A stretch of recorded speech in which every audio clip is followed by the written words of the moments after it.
on va ouvrir les débats. On a 20 minutes, 25 minutes de débat. Alors, je vous demanderai de vous présenter pour l'enregistrement et de poser vos questions ou de faire vos remarques. Le débat est ouvert.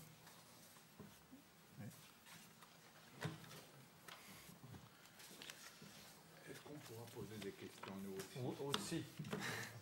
Oui, bonjour, mon nom est Jacques Budin et je fais une thèse à Aix-en-Provence sur la colonisation dans la région de Annaba ou de Bonn.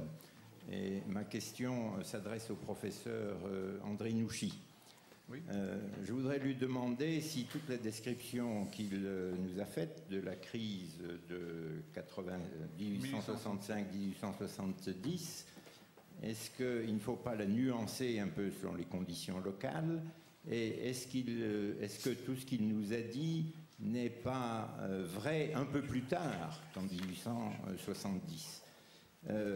Dans le travail que je fais, moi, sur la région de Annaba-Bonn, c'est-à-dire Bonn, Lacal, Guelma et Soukharas, j'ai regardé ce qui s'est passé effectivement lors de la crise de 1865-1868.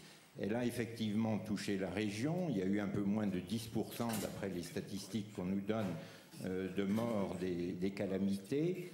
Mais on s'aperçoit que la crise a touché d'autant plus les régions qui sont au sud de ce qui était alors la subdivision de Bonn, c'est-à-dire le cercle de Soukharas. Dans les zones du nord, si vous voulez, de Lacal ou de Bonn lui-même, il y a eu du choléra, mais il n'y a pas eu de famine née des problèmes agricoles. Les zones qui ont été touchées par la famine agricole, c'est les tribus du sud du cercle de Soukharas, que le professeur Nouchi connaît certainement bien, les Ouled Riyar et les Mahatla essentiellement. Mais où là, il y a eu 7000 décès sur environ 53 000 populations de ces tribus Ouled Riyar et Mahatla. Dans ces zones, le Senatus Consulte n'avait pas été appliqué en 1870. Il sera appliqué beaucoup plus tard. Il n'y avait pas de terre qui était annexée au domaine et il n'y avait pas de terre qui avait été vendue. Tout était du territoire Arche et il n'y avait pas de liberté des transactions dans cette zone-là. Vous voulez parler de la zone de Annaba ou bien de la région moyenne, Soukharas, Galma? Voilà, je parle de ce qui était la subdivision de Bonn, de Annaba, oui, qui couvre donc les régions de Bonn, Annaba, oui, les régions de Lacal, oui, le cercle de Bonn, le cercle de Lacal, le cercle de Guelma et le cercle de Soukharas. Oui. Alors, les zones qui ont été touchées, c'est les zones donc essentiellement du sud du cercle de Soukharas. Oui. Tébessa ou Ain Beda ont été beaucoup plus touchées. Mais je veux dire que le Senatus Consulte, à mon avis, n'y est pour rien. Il n'avait pas été appliqué dans ces zones-là. Et également, vous nous dites que les solidarités tribales n'ont pas joué. Or, d'après ce qu'on voit dans cette zone, tout au moins, encore une fois, ce n'est qu'un tout petit morceau de l'Algérie, les solidarités tribales et même intertribales ont parfaitement joué. Il y a eu des prêts de semences de la part des tribus ou des fractions de tribus qui étaient bien pourvues vers les autres. Tous les chefs traditionnels, les caïds, ont été en première ligne pour combattre, pour aider, disons, les populations qui ont été touchées. Il y a eu un appel général à la charité des Algériens qui n'étaient pas touchés par la crise, 36 000 francs qui ont été collectés, c'est une somme assez considérable. Je ne vais pas m'étendre trop, mais disons, je ne reconnais pas, si vous voulez, dans ce que vous avez décrit, ce qui s'est passé dans cette zone précise. Je ne conteste pas votre analyse, je ne me le permettrai pas, mais dans la zone que j'ai étudiée, ça ne s'est pas passé comme ça. La situation en Tunisie, d'ailleurs, n'était pas meilleure, puisque les Tunisiens étaient venus en Algérie, ont même été expulsés manu militari d'Algérie. Un dernier mot sur le Senatus Consulte de 1863. Donc vous nous avez dit qu'il avait introduit la propriété privée. Je crois quand même que le Senatus Consulte de 1863, c'est un texte positif. C'est le texte qui a reconnu, comme chacun sait, que les tribus étaient propriétaires des terres dont elles avaient la jouissance.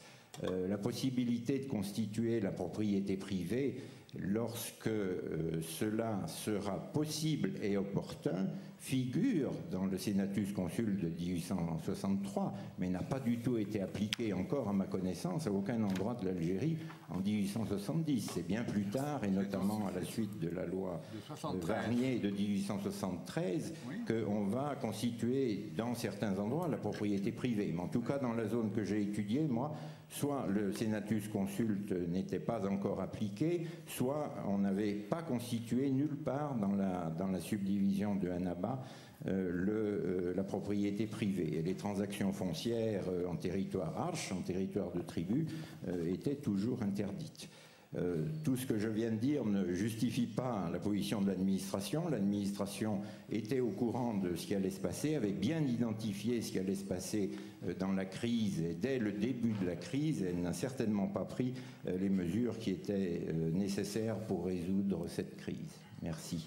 Merci, M. Budin. Est-ce que je peux lui répondre? Peut-être qu'on va répondre collectivement aux questions. Peut-être qu'il y aura d'autres Parce que ça c'est un cas. Des questions qui vont recouper celle-là. Celle-là, moi je veux bien. Je donne la parole à Madame, là. Oui, donc Fafia Djardem, psychiatre, psychanalyste à Lyon. C'est une remarque que je souhaiterais faire à M. Nouchi. Oui.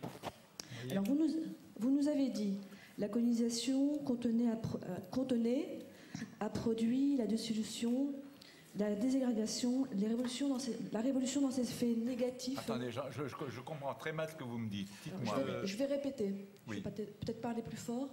Oui, s'il vous plaît, allez-y, oui.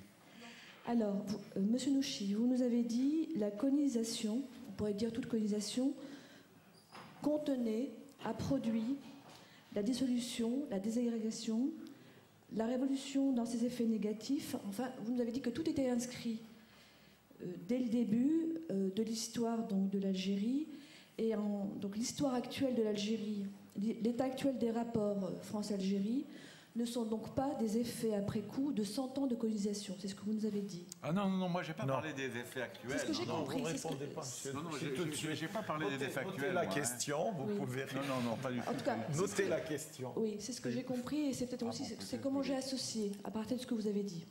Non, excusez-moi. Alors, à ce moment-là, je vous répondrai tout à l'heure. Oui. Alors, vous nous avez dit que c'est inscrit dans tout projet économique et politique capitaliste. Et dans ce registre-là, donc, votre démonstration a été tout à fait lumineuse. Mais c'est aussi un projet qui suppose un contexte civilisateur. C'est un projet civilisateur qui suppose une hiérarchisation des cultures et des valeurs et qui se base sur un rapport hiérarchisé. Ici, c'était un groupe qui était convaincu, on est dans la conviction, qu'il avait raison et qui était face à un groupe assigné à un statut d'indigène. Alors pourquoi cette remarque ? Mais j'ai jamais parlé. Parce que vous nous avez affirmé notre appui, je vous ai senti très avocat de Napoléon III et des Saint-Simoniens, et vous nous avez dit qu'ils étaient de bonne foi, mais pris dans un mouvement. On est dans un contexte, un inconscient groupal, pas si historique que ça, si on fait référence à l'histoire récente, pris dans un mouvement, convaincu par son rôle, par son devoir civilisateur. C'était ça ma remarque. Merci. Derrière vous, la question. Je ne comprends pas ce qu'elle a dit. Je prends la vôtre et puis M. Nouchi va répondre. Alors, donc, Richard Ayoun, Institut national des langues et civilisations orientales et Université Paris 8. Donc ma question s'adresse à Madame Guéchy en ce qui concerne les Juifs de Constantine. Alors, les Juifs de Constantine ont-ils collaboré avec les musulmans contre l'occupation française dans les années 1830 ? Pourquoi cette question ? Parce que des historiens disent que les Juifs ont collaboré avec des Français à Constantine et d'autres avec les musulmans.